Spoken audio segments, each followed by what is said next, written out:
எனக்கு இருக்கும். இன்னொன்னு அவரை நான் வந்து அதான் சொன்னேன்ல, கடவுள் மாதிரி பாக்குறோம். நான் தள்ளி நின்னு பார்த்துட்டு இருக்கிற ஆள் தான். ஓகே. எனக்கு நமக்கு அது ஒரு கூச்சம். எப்படி இருந்தா நான் ஜாம்பவான் நான் போய் கூட அவர் கூப்பிடுவாரு. அவர் பேசும்போது கூப்பிட்டா நம்மளே வணக்கம் குட் மார்னிங் சொல்லிட்டு தள்ளி போய் நின்றுவோம். நான் அது அவர் அப்படி தூரமா பார்த்துட்டே இருக்கணும். நம்ம நெருங்கி போய் பேசுற அளவுக்கு கூச்சங்கள் ஜாஸ்தி. அவர் என்னமோ நம்ம அப்படி லவ் பண்ணிட்டே இருக்கோம். அது வந்து ரொம்ப பிடிக்குங்க. ஏன்னா நீங்க படங்கள்ல பார்த்து முடிச்சுட்டு இப்படி நேர கண்ணு முன்னால அப்படி உட்காந்துருக்கீங்க. உங்களை நான் பாக்குறது இருக்குல்ல, அந்த பிரமிப்பை நம்ம விவரிக்கவே முடியாது. நம்ம அந்த இடத்துல இருந்து பார்க்கும்போது நமக்கு அந்த ஃபீல் வேறதான். கண்டிப்பா ஒரு ரியல் ஸ்மைல வந்து இன்னைக்கு நான் பார்க்க முடியுது. அவரை பத்தி பேசும்போது அந்த ஒரு மொமெண்ட் பார்க்க முடியுது.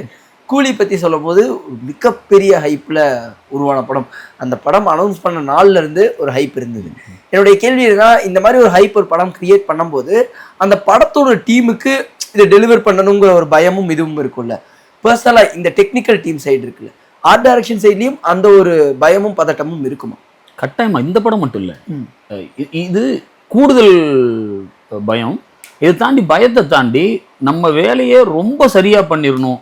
நீங்க மற்ற படங்கள் பண்ணும்போது சில வந்து பட்ஜெட்டா சிலது சிக்கல் இருக்கும், சில இடங்கள்ல நமக்கு நேரம் குறைவா இருக்கும். இதெல்லாம் தாண்டி எல்லாத்தையும் தாண்டி இதை ஃபுல்ஃபில் பண்ணிடணும் இந்த படத்தை. ஏன்னா அது இப்படி ஒரு வாய்ப்பு நமக்கு கிடைக்கும் போது இது கூடுதல் பொறுப்புகள் நமக்கு ஜாஸ்தி ஆயிருது.